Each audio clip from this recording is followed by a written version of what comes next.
What is up, and welcome back to another episode of Hops Geek News, your home for comic books, movies, TV shows, and we sometimes feature a beer of the week. I am Matt. With me, as always, is Lauren, and if this is your first time coming along, thanks for hanging out. I hope you stay. Come have a good time with us. Search Hops Geek News on any social media platform, any podcasting platform. That's the best way to find us. You can support the show, patreon.com/hopsgeeknews. You get to come and hang out at our Patreon movie nights, where we select a movie each month to hang out and talk and play games with each other. You can get ad-free episodes, all of that good stuff. But today's episode is all about our Thunderbolts Pre-Show, where we're going to go into the last time that you saw the Thunderbolts characters in the MCU. No spoilers. But first things first, we'd like to go into what we've messed up on, what we've been reading or watching lately, and then some news, which Star Wars Celebration was last weekend. So we're going to have some news for you guys today. Go ahead and jump if you don't want to listen to any of that. The show notes have the timestamps. And with that said, my beer of the week comes from Treehouse Brewing out of Massachusetts. It is called Kung. Oh, I'm sorry. This isn't Treehouse. Oh, God, I messed up. This is Spyglass Brewing. It is. It's Spyglass out of Nashua, New Hampshire. Kung Fu Time Bomb, 8% hazy IPA. They released this while I was back home, and I figured it was a very, very great beer to have for this episode. So, Lauren, what are you drinking over there, Madam Lightning? Well, I'm drinking a Treehouse, and it is a Treehouse. You gave it to me. The juice machine. That one's good. I didn't really tie it to anything with Thunderbolts. You could say like Bucky has a machine arm, or he was controlled like a machine. I would have drank that, but it's okay. Well, there's still time. Now I've opened the Spyglass. The Spyglass is good. It almost has like a sweet candy-like flavor to the end at the back of it. It's a hazy IPA though, so interesting. I don't know, but they say this is a marriage of King Julius malt bill with a hopping schedule more intense than that of Very Green. It's delicious. Two beers I really like. Yeah, it's wicked good. Ah, delish. So you could call it a team up of some sorts.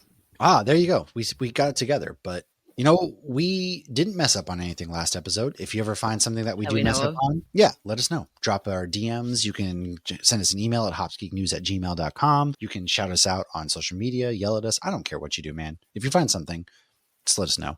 Let's go into what we've been reading or watching. Why don't you kick us off this week? So I read Deadpool / Wolverine. That one is really good. That's a Ben Percy run. Oh, Ben Percy. And like, so there's some mind controlling stuff going on, and Strife has showed up, and there's zombies going on. But Ben Percy just writes such a good Wolverine, but he does such a good Deadpool and Wolverine together, where it's like a good combination of like story mixed with banter, and he gets it. He just gets it. I love it. And like, I remember a few years ago when he was just doing the Wolverine run, and when Deadpool showed up, I remember telling him like, this is what I want in the movie. And we got it in the movie. So it makes me happy. True.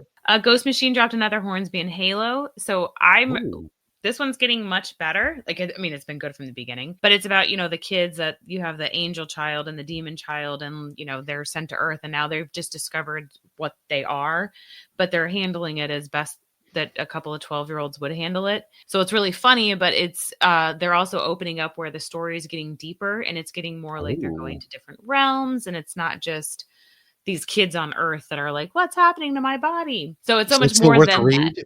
Oh, it's 100%. I'm very behind on that one. That's one of the stories I'm actually behind on. I know. No, this is I feel like this gets better every issue. And like the art was gorgeous in this one because they did go to heaven and hell. And you see different like demons, and it's just always so fun to see how people envision different mythical places. Yeah. I'm not saying if you believe in heaven or hell, that's fine. I'm just saying like places nobody has actually been to. I don't know, man. Have you been to my work? That's pretty hellacious. Hellacious sounds fun. So welcome to Twilight #2 came out. So this is in the Minor Threats universe. The stories are always 4 issues, but this one is an anthology. So we met somebody from Frankie's past. This wasn't my favorite of the Minor Threats, but I know that it's okay. Going was it Brian Bendis wrote this one? Oh, really? Brian Michael Bendis wrote this one. Okay. Yeah. But the way they set this one up, so the issue 1 seemed like it was like standalone. We might see this guy again. We might not. It was hilarious on its own. This issue, they're setting it up for something more. This is somebody from Frankie's past, Frankie Playtime, who we've met multiple times. My issue with it could have been because the cover had my 2 favorite characters, which are Crab Louie and Barfly, and they were not in it. Oh, really? They're not? Okay. They're not. But it was still really good. It still made me laugh. It still had some great action. It still had some story. But I guess I was expecting a closed end story, and I didn't get that. Oh, that makes sense. Okay, I got you. Minor Threats has still been absolutely fantastic. And so I'm going to kick it to you before I talk about the book I just finished to continue the comic book for now. snap. Yeah, let's go. Comic books. Let's talk about, I did Absolute Martian Manhunter. Denise Camp and Javier Rodriguez are on it. I actually have that one. You did. This is issue 2. Did you get issue 2 yet? Oh no, I got my comic book shop randomly put issue 1 in my box. I think because I got Absolute Batman. I love Epic Now then they Comics, put man. Shout out Absolute to them. Flash in there, and yeah. Oh, okay. Don't even get. Anyways, I have to catch up. I've been reading books. I haven't been reading comics. Well, I'll be honest. I'm not sure how I feel about this one. This is the weakest. I saw you and Ken going back and forth on that. Yeah, Ken loves it. I think the story is a little too confusing. There's a whole lot of nothing going on yet. But I love the artwork, and I mean this in the most loving way possible. I think the artwork kind of distracts from the story at the same time. It did look very it's such very artsy.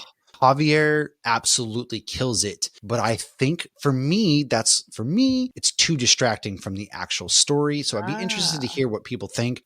Everyone's raving about it, as they should. I do not want to take anything away from this. I do think that it's good. For me, something is missing. I also read Absolute Wonder Woman #7. Now, by Kelly Thompson is the writer. Dude, oh my God.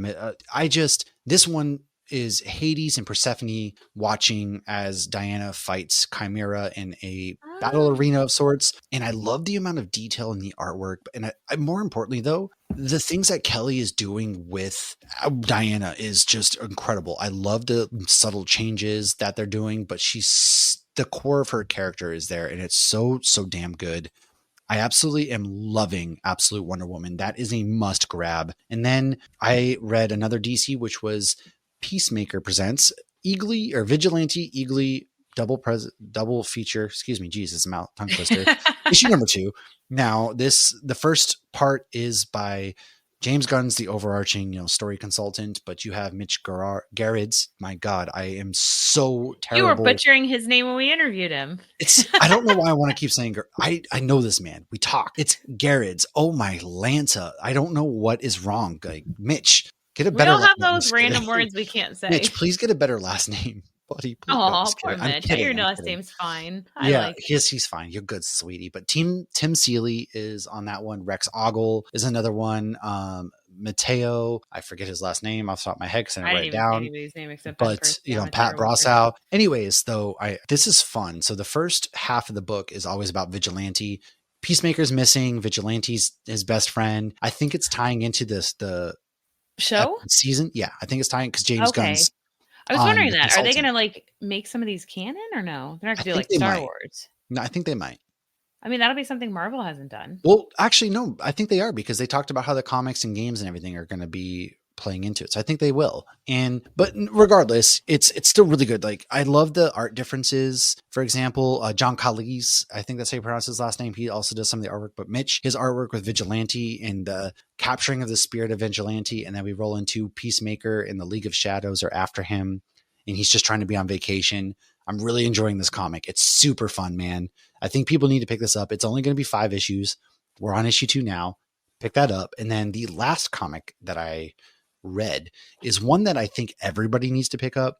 It's Predator versus Spider-Man. Now, Ben Percy is the one writing this, and Ben Percy knows his Predator. You can catch our MegaCon interview with Ben Percy where we kind of talk about this a little bit. It's on our YouTube, and if you just search it, oh my God, it's so good. He's definitely taking elements of Predator 2 with the heat wave, but this time it's New York City. Spider-Man thinks, he kind of plays and finds the serial killer. J. Jonah Jameson's out there. And the Predator rips somebody's face off and wears his skin, for example. And it's so gnarly and graphic. Do not let anybody, it's rated 17 up. But holy crap, this book was the book of the week for me.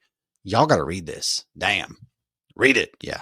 So that's what I've read. Now, watching wise, Last of Us, which we talked about. WrestleMania, watch that. Don't really care. Andor, I'm not going to talk about because you haven't watched it yet, but I did watch a movie. You're muted, but I did watch a movie called Sinners, a little movie you might have heard of right now called Sinners. And when I tell you, it's got Michael B. Jordan, Haley Steinfeld, this cast is stacked. Oh my God, this is the movie of the year. It is my favorite vampire movie of all time. This movie is a vampire movie? I had no idea. Oh yeah, it's a Why did I vampire. think it was like some sort of historical thing? No, well, because Ryan Coogler does some really cool historical tie-ins, especially with the Black culture, Oh. with the Irish culture, with I thought it even the was about Navajo culture. Oh my God, dude, it is for some so reason I thought it was about slavery. no. It's got things to do with like the KKK. There's such a satisfying ending to it, but it is absolutely unreal. There is one shot sequence about the music that goes absolutely hard, but I don't want to spoil it for anybody out there, especially Lauren, but just know that this is the movie of the year. This is my favorite movie of the year. It is so damn good. You have to watch this. I just keep I'm hearing dying. it's fantastic. You I have just to like see this movie. I almost want to know less about movies before I see them. I just want to know if they're worth seeing. They are worth seeing. It's a 10 out of 10, best movie of the year. I cannot say enough. You have to go see it. That's what I have been watching. Why don't you wrap up with everything that you've been doing? So I finished a book last night called Dead Kids Club by Rick Hosek. So I actually met him at GalaxyCon. That's why it sounds familiar. Yes. Yes. So he's telling me about this book, and I'm having no idea he actually wrote the book. I thought He was the just writer, standing and in now the he's booth. telling Yeah. you, we're like, oh, I thought you were just the one selling it. Okay. And so then I walked away, and then I came back like 5 minutes later. And I was because I had texted a couple girlfriends. I was like, "Hey, what do you guys think of this book?" And they're like, "That sounds fascinating." So I came back and I'm like, "I want to buy the book." So I finished the book. The book's really good. By the time this comes out, my full review should be up on Nerd Initiative because we have started a book club. We've released quite a few book reviews this past week. Yeah, there was somebody did a review on Batman.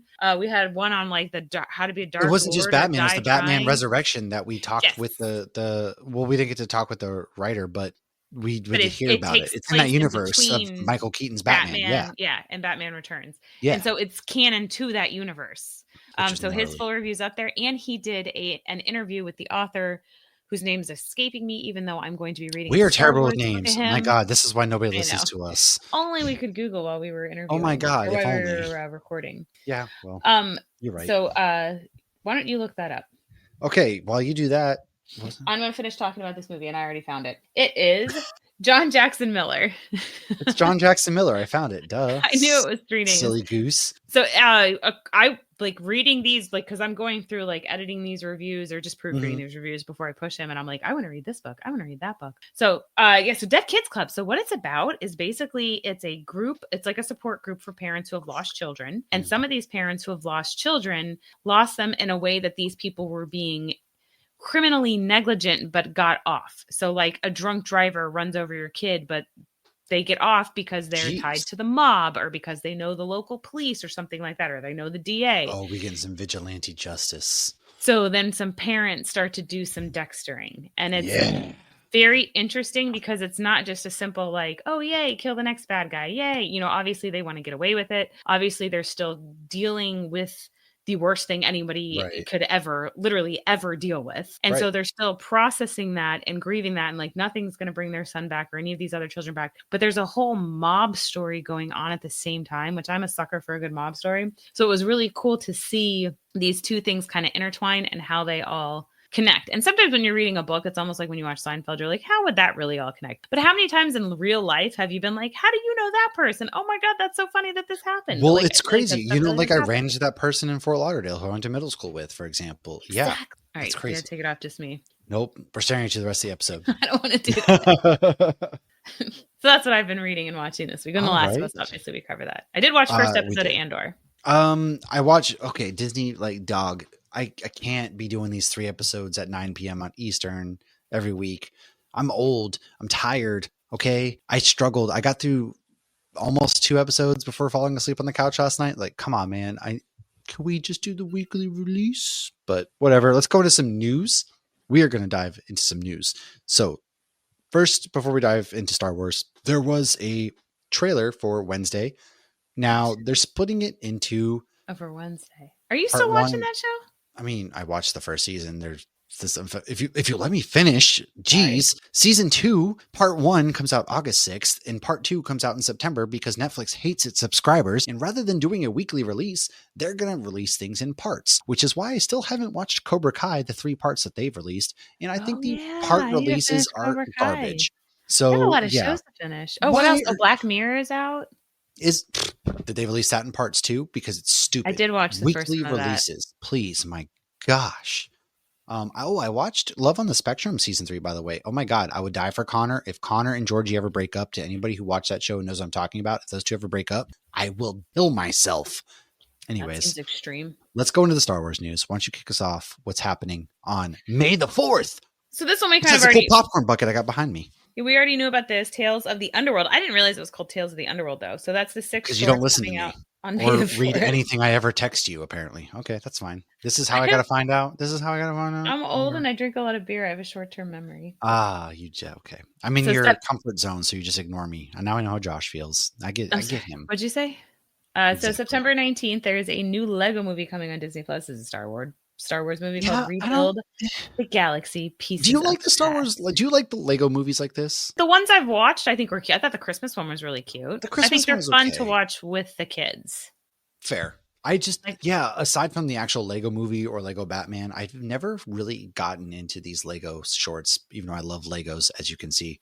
No, I think they're fun to watch. Like Logan, enjoys them. So, and I thought the Christmas one, again, I thought that one was great. I thought it was really funny. Yeah, it was cute. I never watched the Darth Jar Jar one, though. So, because I know I don't know. They don't keep my attention span. And I am curious in this one, maybe I'll check it out. I just don't like brickheads, and that's on the poster. So, oh, those are the big ones. Yeah, the brickheads are just kind of whatever. But we do get Young Jedi Adventures season 3, which comes out in fall of 2025. I'm going to be honest. I didn't even watch season 2 or season 1, so I haven't. Oh, I didn't either. I don't think we're the target market. We're not. It's for the target kids. Market. Again, it's for kids. Yeah. Now, this one got us actually banned. That's my fault. I'm sorry. I got us suspended for 3 days on the gram. Mandalorian and Grogu trailer unofficially released at Star Wars Celebration. It comes out May 22nd, 2026. Yes. Is it still not posted anywhere? No, they haven't officially released it. No, That's just so a screen grab, man. Yeah, unfortunate. Well, this next one I'm pretty excited for. What is this next piece of news? So Darth Maul is getting his own show called Maul, Shadow Lord, Season 1, which will come out sometime in the year 2020. Yeah. Did you see what it's about? I didn't. It takes place where he's in charge of, Mandalore? No. This is before Solo, where he's the crime boss. Oh. Whose name all of a sudden escapes me. It's something Sun. Oh my gosh. Who am I? Oh, so they're going back. Oh, I know what you're talking about. Yeah. They're going back in time with it a little bit. Black Hole Sun. That was what you were saying. I started singing Black Hole Sun in my head. You kept saying that with the Black and then Sky. I said Mod Sun, but Mod Sun used to be engaged to Avril Lavigne. Oh my Lord. This is Vision. embarrassing. Oh my God. Bettany. Yes. Right? Anyways. Okay. Yes. The Star Wars Celebration, the 50th anniversary of Star Wars at that, will be held in LA April 1st through 4th, 2027. I think we should plan for that, honestly. Yeah, it's 2027. We got time. I think we should plan to be there. I really do. It's the 50th anniversary of Star Wars, man. 50th anniversary. The Cantina reservation now. There we go. Now we also have a Star Wars Starfighter film coming out May 28th, 2027 with Ryan Gosling as a Jedi who is with his child on the run from two bad guys, essentially, is the overall premise. Now, Sean Levy, who you know from Deadpool and Wolverine, will be working on it. It is 5 years after The Rise of Skywalker, will be a standalone. Curious, we never quite got any information on anything to do with, Rey or Finn or any of them at Star Wars Celebration. So I'm curious about that. Seems weird. And she was supposed to get her own movie. That's what I'm saying. And that was supposed to have already been filming. I don't know. We don't know. It was supposed to have already been filming and they haven't mentioned anything. It's not filming. I know that, but weird. I don't know. Maybe it's the Untitled one coming out in December 2027. Yeah. What is this Untitled? That doesn't even that seems ridiculous. Because Star Wars loves nothing more than throwing things out there that will never get made. And this is probably one of them. Same with Taika Waititi, who will never actually make a Star Wars film. And James Mangold, Charmaine Obaid-Chinoy, and Simon Kinberg and Dave Filoni are all supposed to have movies that are untitled. You could at least put out they change titles all the time. But what is this going to be about? Is it going to be about, the fall of Mandalore? Is it going to be about Yoda? Jedi? Come on. Remember when that very first Force user, we were supposed to get the film about that, and we haven't heard anything about that now. It's very frustrating as a Star Wars fan. But we are getting a game next year. Zero Company is coming out in 2026 set during the Clone Wars. It's going to be a first-person shooter, adventure type game. In the Clone Wars? I did.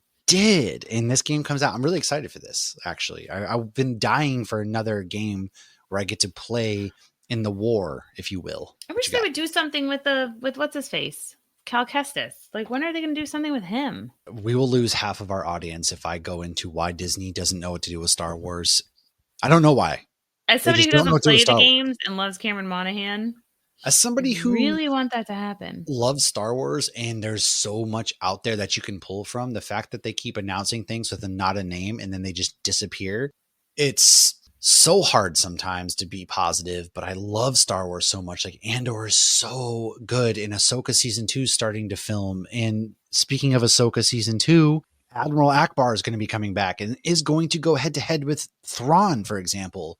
What? Yes, and is it going to be a trap? We even got the Hound, his first look as Balin Skull. He looks pretty good. He does look really good. And so it is a bittersweet moment, yeah. It's crazy that we had these absolute banger moments, but then they just seem to forget how to Star Wars. And it just gets so frustrating because there's so much us Star Wars fans are salivating. We're like, yes, give us. But you know, Filoni is just as big as a fan as we are. Look, I know it's got to be trying frustrating his best. For them too. He's got to cross all those T's and dot all those I's, do all the red tape. Yeah. And try to make as many people happy as possible, which is impossible. For sure. And shout out to Gibson, by the way, in our Discords. You know, he was really killing it on the day 3 coverage because I was watching WrestleMania, so I wasn't paying attention. He put a lot of this in the notes. There's going to be some day 3 coverage was on Easter, wasn't it? That too. Yeah. That's kind of crazy that they did that on Easter. Hayden Christensen was even saying how there's a lot of Vader stories that they could still dive into. Like, give me that. Anyways. Yeah. Well, he's coming back. He is. He'll be in Ahsoka season 2, actually. I mean, you look at Ahsoka, that when they did the Clone Wars flashbacks, like that was phenomenal.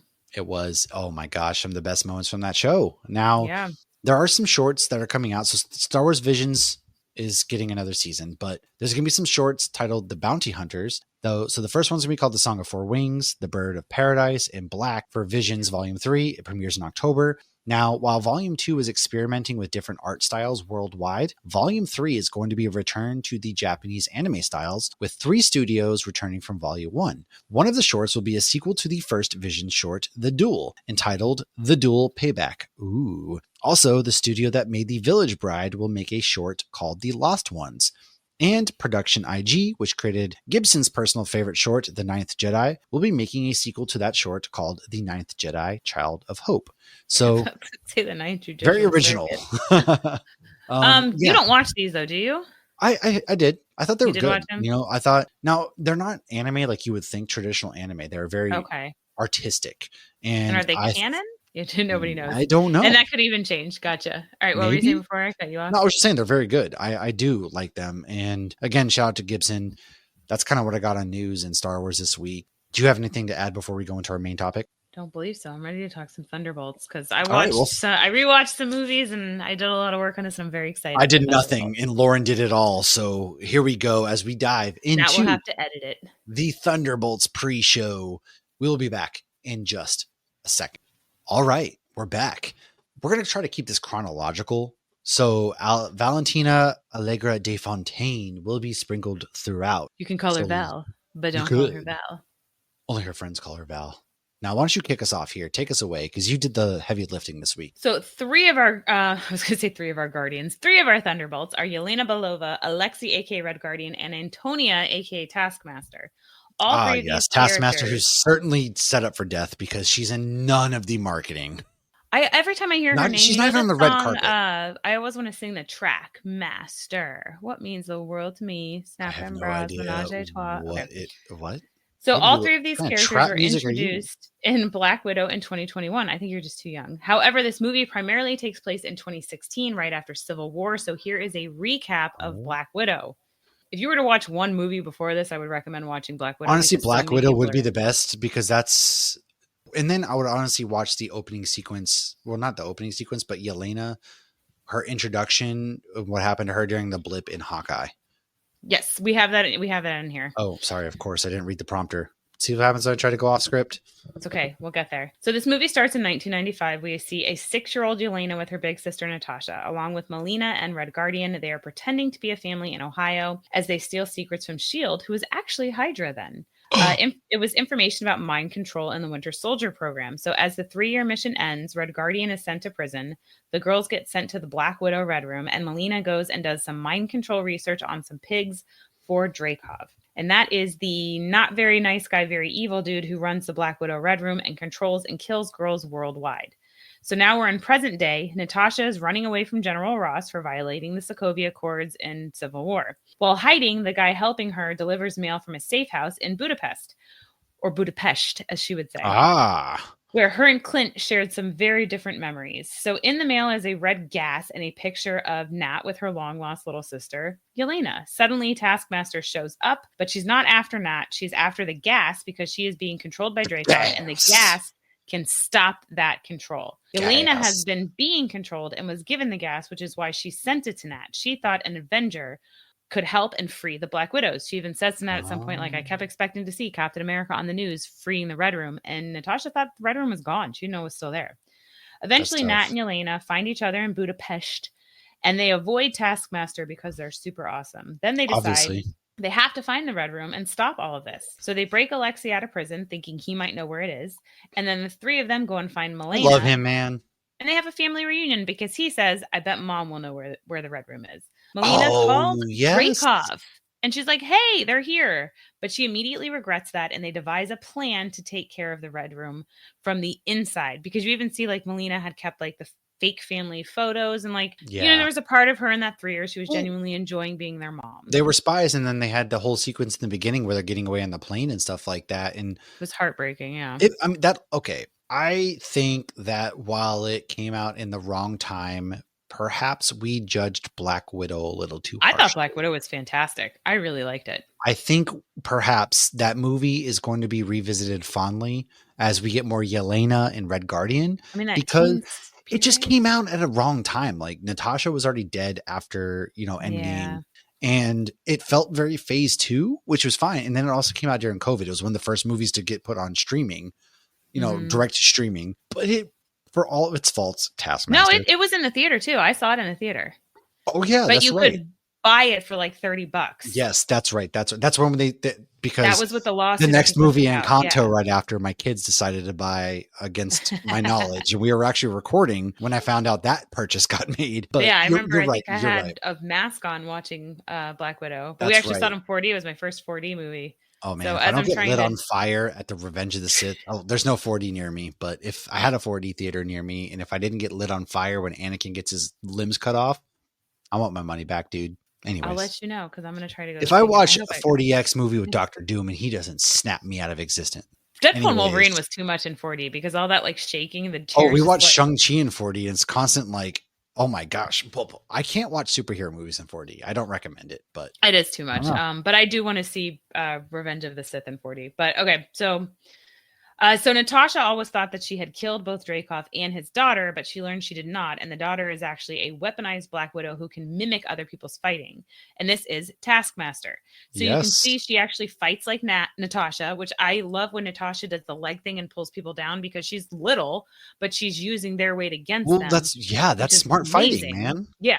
And so you see Taskmaster then do that to her, which is like a really cool fight scene. I don't know why people like that. This movie's so freaking good. Yeah.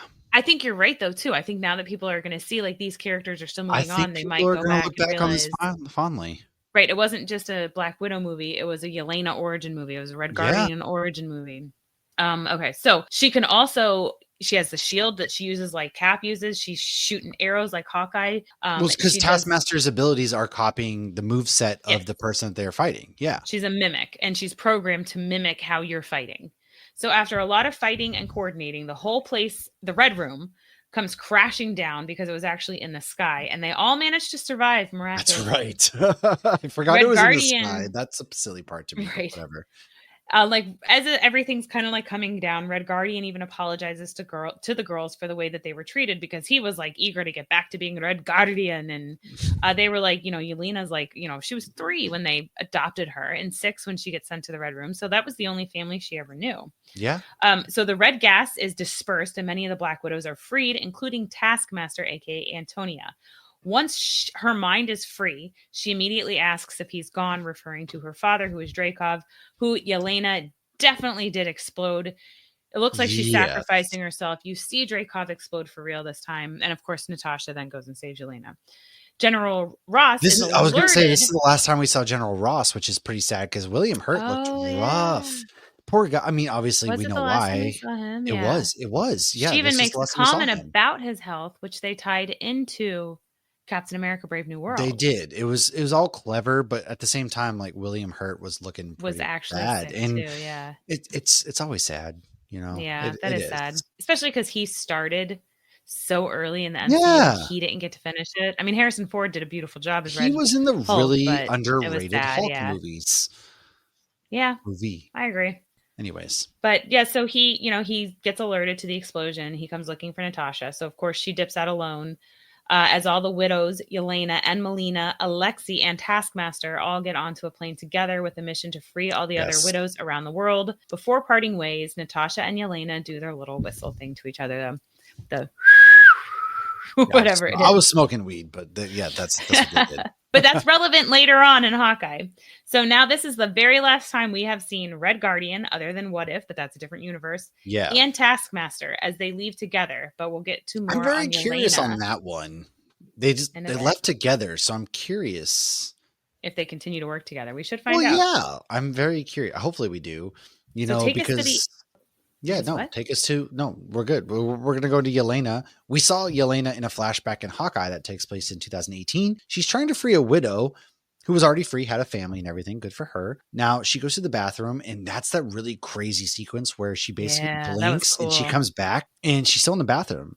Her friend catches her up. Yeah, and she was very confused. Dude, that was, in my opinion, the best scene showcase. I will always wish we'd gotten more from the blip timeline, because it's scenes like this that are crazy. She's going in there and she disappears. What was that like for the family in there? She's gone, and then she comes back as though she blinked her eyes, and now she's freaking out. She has to find Natasha, who she finds out is dead. So now she goes on this crazy adventure to kill Clint. And don't get ahead. We're not there yet. Sorry, you're right. I got excited. My bad. Okay, chronologically, this is when we see Ghost and Ant-Man and the Wasp. 2018.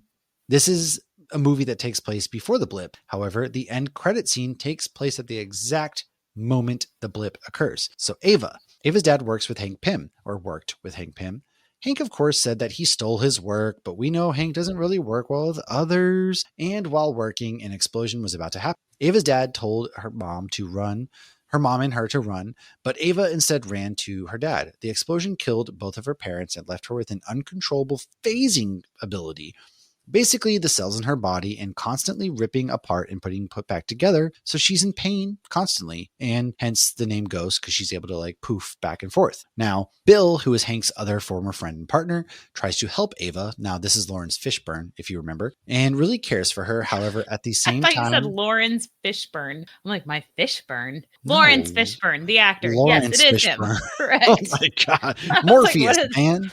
Lawrence Fishburne? No, I did. I'm not. There's nothing on the burn any fish. What are you talking about? So S.H.I.E.L.D. gives her a suit that helps her control her powers. This is when they also send her on missions. Now, is it S.H.I.E.L.D. or is it Hydra?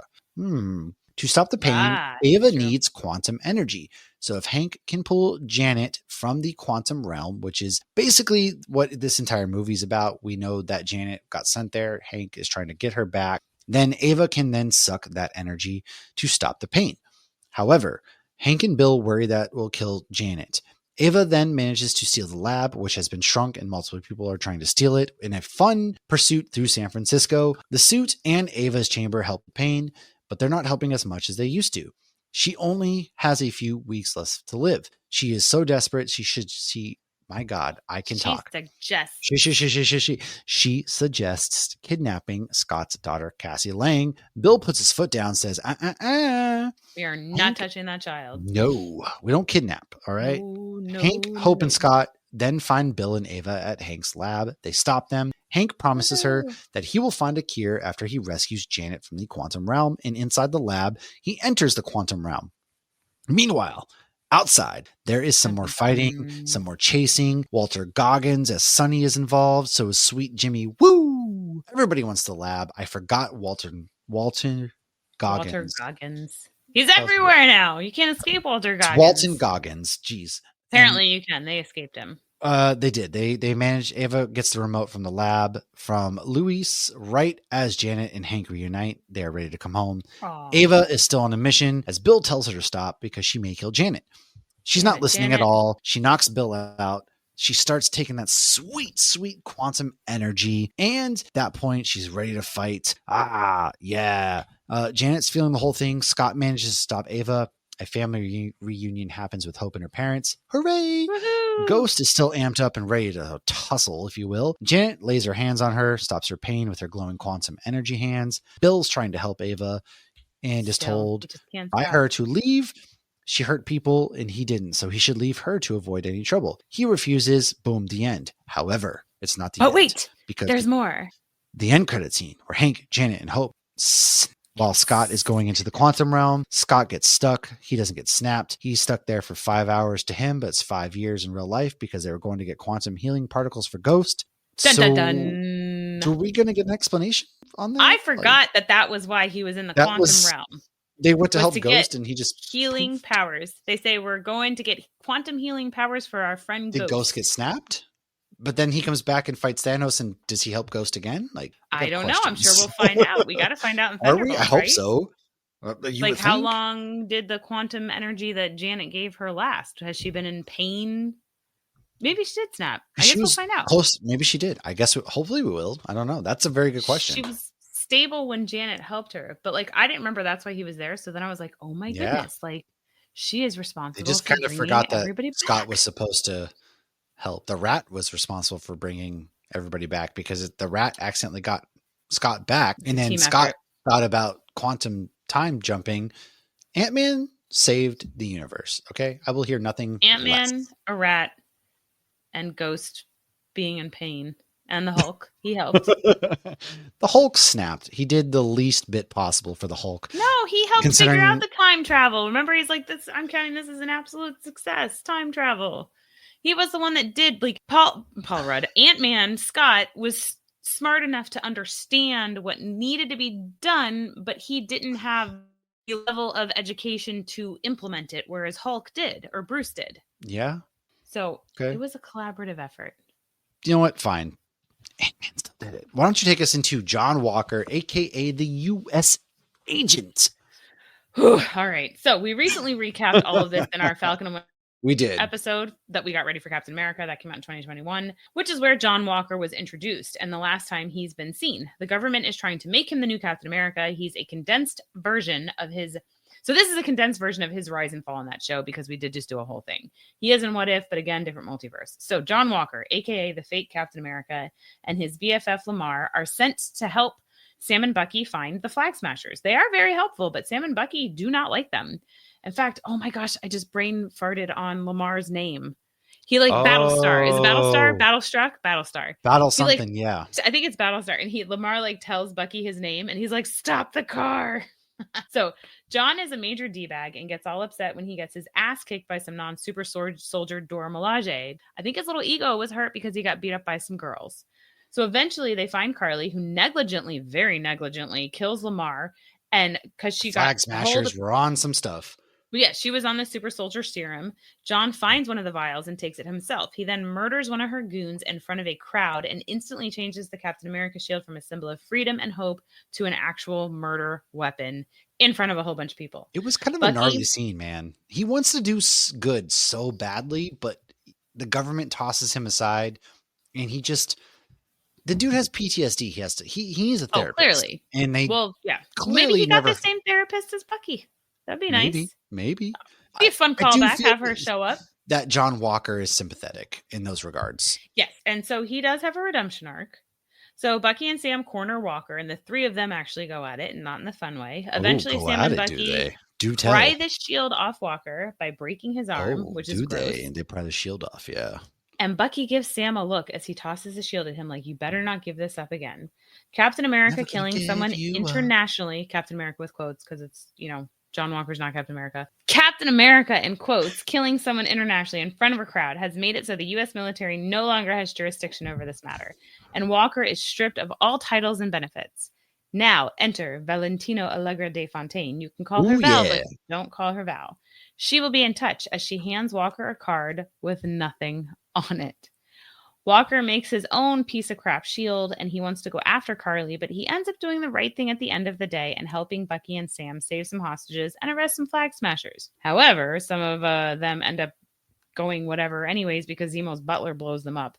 But that's irrelevant to Walker's character development. And last we see Walker, Valley's waiting for him to come out in his new U.S. agent outfit. It's true. Which leads us to Bucky Barnes, which we could honestly do an entire episode on because he's been a part of the MCU since the first Avenger in 2011. Lord, 14 years. That's how long I've been married.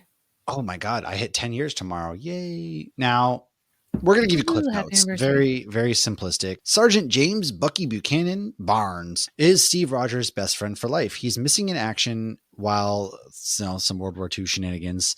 Meanwhile, Steve gets super soldier serum. He finds and rescues his best friend. While fighting some Nazis, Bucky falls from a train on a very high mountain. And this is when he is then brainwashed, forced to take the super soldier serum. He's then tortured by Hydra for decades. He was even forced to kill Tony Stark's parents, which then they ganged up on Tony Stark and beat his ass instead of just apologize. Listen, man, whatever. We could a simple like, hey, dude, let's talk this out. Did you know? He killed my mom. Like, I know that's sad. I mean, like he always had a tumultuous relationship with his father. This dude just like, found out man, he killed his mom, and then you tag teamed and beat his ass. Like, what are we? All right. Anyways, yeah. In Winter Soldier, Steve learns that Bucky's alive. He actually saves Steve in the end. Yeah, Steve gets shot. They have a fight. The helicarriers. Woo! That's where we find out Hydra has been in S.H.I.E.L.D. the whole time. In Civil War, it's believed that he attacked T'Chaka. However, he did not attack and kill T'Chaka. But Steve finds him, protects him, along with the help of Sam, who did not want to help initially. Sam and Bucky quickly become frenemies by not moving their seats forward. They fight side by side in Infinity War. The both of them blip. They then fight Thanos again, and that's when they win in Endgame because Sam says, unless you think Bucky, Thanos on your is right. Cap, on your left. On your left. Sadly, they both then say their goodbyes to Steve, and that's the end of their line. Even though Steve's just an old man. End of the line. But Steve didn't die. He's just an old man at that point. So they said goodbye. I hope they went and visited him still. Time out. Like, Steve acts like he's dying, right? He disappears. Too. Steve doesn't even tell him his plan. He just straight disappears. He shows up as an old man, into the water and gives the shield to Sam, and then they say their goodbyes. But Cap's not dead. He's just old. So do they not visit him ever? Like, what is going on? I have wondered about that. I did find that odd. I forget what I was thinking about with something, and I was like, yeah, I feel like they should have done that in Falcon and Winter Soldier. Like, they should have gone and visited him. Like, hey, you gonna tell us about that girl yet? Hey, dude. Like, I know you're old, but you didn't freaking die. You're still alive, dude. They should go visit him, and the nurse will be like, well, he can't tell you because he doesn't remember his wife. There could have been a funeral for Captain America if he was dead. Like they did with Peggy. I don't know, man. I'm so glad they didn't ignore Peggy. I am too. But anyways, Falcon and the Winter Soldier, Bucky is forgiven for all of his crimes. However, he must continue his therapy, which he even brings Sam to at one point. Now, they then fight the Flag Smashers. Yes, they bump heads with John Walker, who we just discussed. Throughout this, Bucky is making amends any way that he knows how to do, including helping an old man whose son he killed, solely because he saw Bucky do some extra bad Hydra killing. Bucky then helps train Sam and encourages him to be the next Captain America and not take the super soldier serum. Now, in the end, Bucky and Sam capture some Flag Smashers. They do some good work. They enjoy a barbecue in New Orleans together with a bunch of Sam's friends and family. And we will pick up what Bucky is up to after Lauren talks about Yelena. So Yelena, we're now back to Black Widow. At the end credit scene takes place about this point. So it actually takes place during Hawkeye. Get the Bishop. Macaroni and cheese is delicious. She's just chilling there. Yeah. Oh, God, I love her. Everyone knows boxed mac and cheese is delicious. So we see Elena visiting Nat's grave. So this is after Endgame. Valentina Allegra de Fontaine walks up blowing her nose because she's allergic to the Midwest. They know each other at this point as they've been working together. Elena even asks for a raise, and instead Val tells her she has her next target. It's the guy who is responsible for Natasha's death, Clint Barton, a.k.a. Hawkeye. God dang it, Clint. He already can't hear. Now we got to deal with being hunted by his best friend's sister. Jeez, man. And his hearing aid has been smashed. So Yelena, this is now in Hawkeye. Why are we beating up the disabled, man? This is her first time in New York. People beat up Daredevil all the time. But Daredevil has a very unfair advantage, okay? He's super sexy disabled. Riz. Okay, you know, I'd beat Daredevil up too. favorite. Do you see the girls that man gets? You know, I'm beating his ass too. All right. No, Heather may be hot, but she's Daredevil ugly deserves too. it. Oh, Heather is, we're not talking about Heather. Okay. So okay. It's Yelena's first time in New York. She wants to see the new Statue of Liberty, which is the one we see in Spider-Man with the Captain America shield. But she has to kill Clint. She attacks Clint while he's fighting Echo and Kate Bishop. Yelena uses the Black Widow bite on Clint, and which Clint then tells Kate, like, you have to get out of this. It's just got a lot more dangerous because somebody has hired a Black Widow assassin. Clint tells Kate to back off for real. So Yelena breaks into Kate's and she makes some mac and cheese. And Kate wants to know why Yelena wants to kill Clint because her and Clint were BFF. Kate insists that she actually saved Yelena. Yelena, of course, laughs at that and she tells her she's only in New York.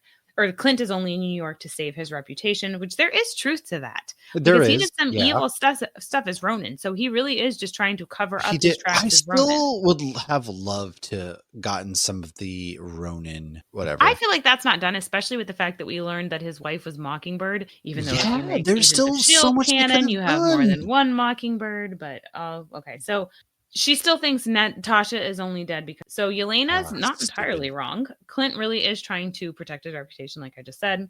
Yelena tells Kate that she was actually hired to kill Clint. She then asks Kate if she knows where Clint is. Kate, of course, says no. And then Yelena says not to get in the way again. But they are adorable together. They're like little best friends. I love them so much together, man. So Yelena then finds out who hired her. It was Eleanor Bishop, Kate's mom.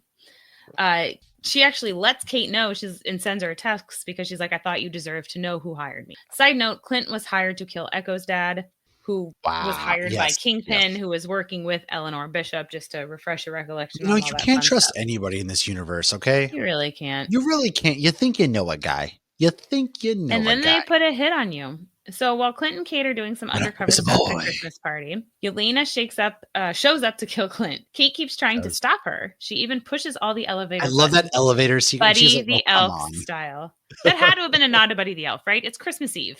That was just funny because she hits all the buttons. They were like swatting each other back and forth. And then she takes off her costume. She's like, really? She's like, was that on purpose? And she's like, yeah. She's like, no, it wasn't. It's amazing. Oh my gosh.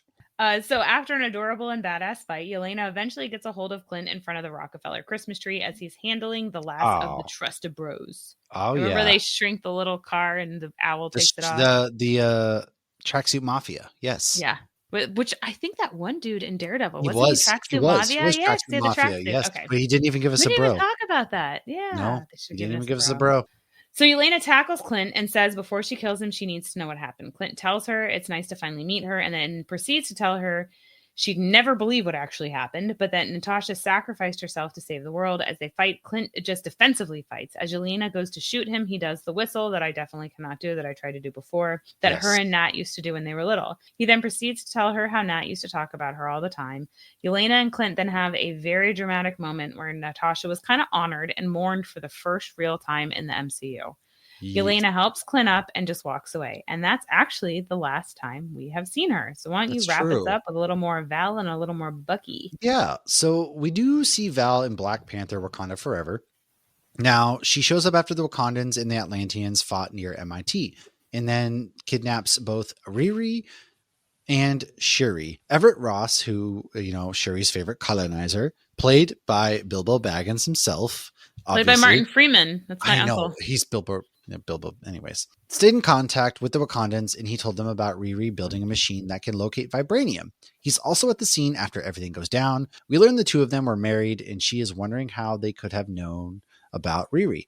The president wants to destabilize. She knows. The president wants to destabilize Wakanda. Val asks Ross for his opinion, says he's the expert, and he says not to attack Wakanda. Val knew the whole time he was talking with them, so she shows up at his house with handcuffs, arrests him, and that's when Okoye frees him.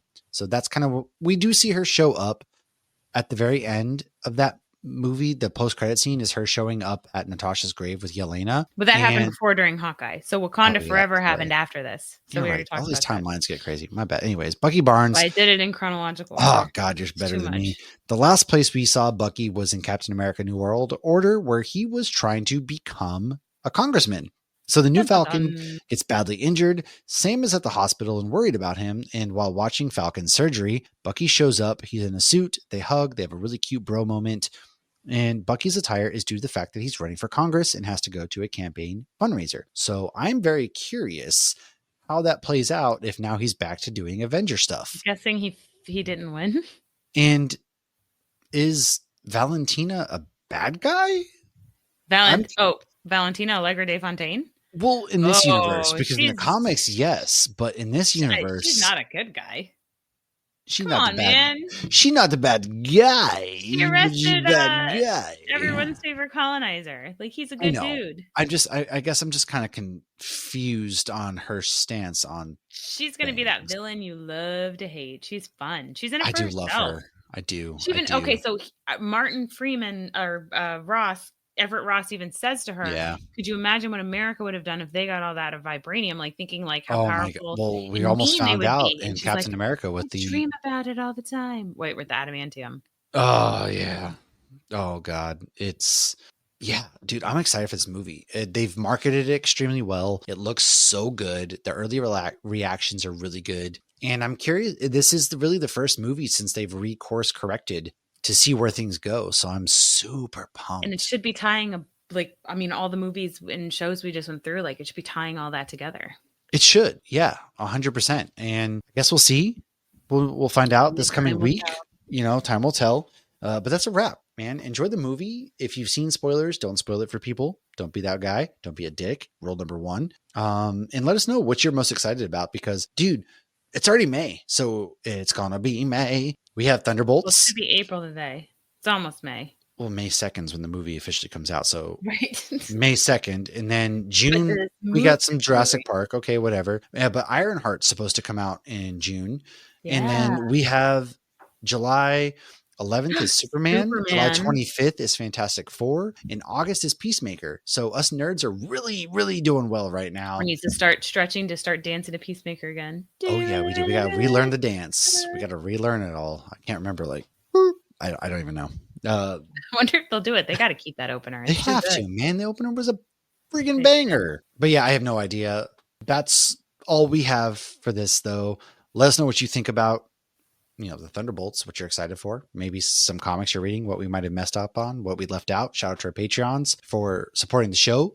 We will see them, come join our Discord, come get ad-free episodes, come get movie nights. We just watched Beaster Day with our Patreons, which I love awful B-rated movies, but we're into some good stuff right now, folks. Thank you so, so much for hanging out with us.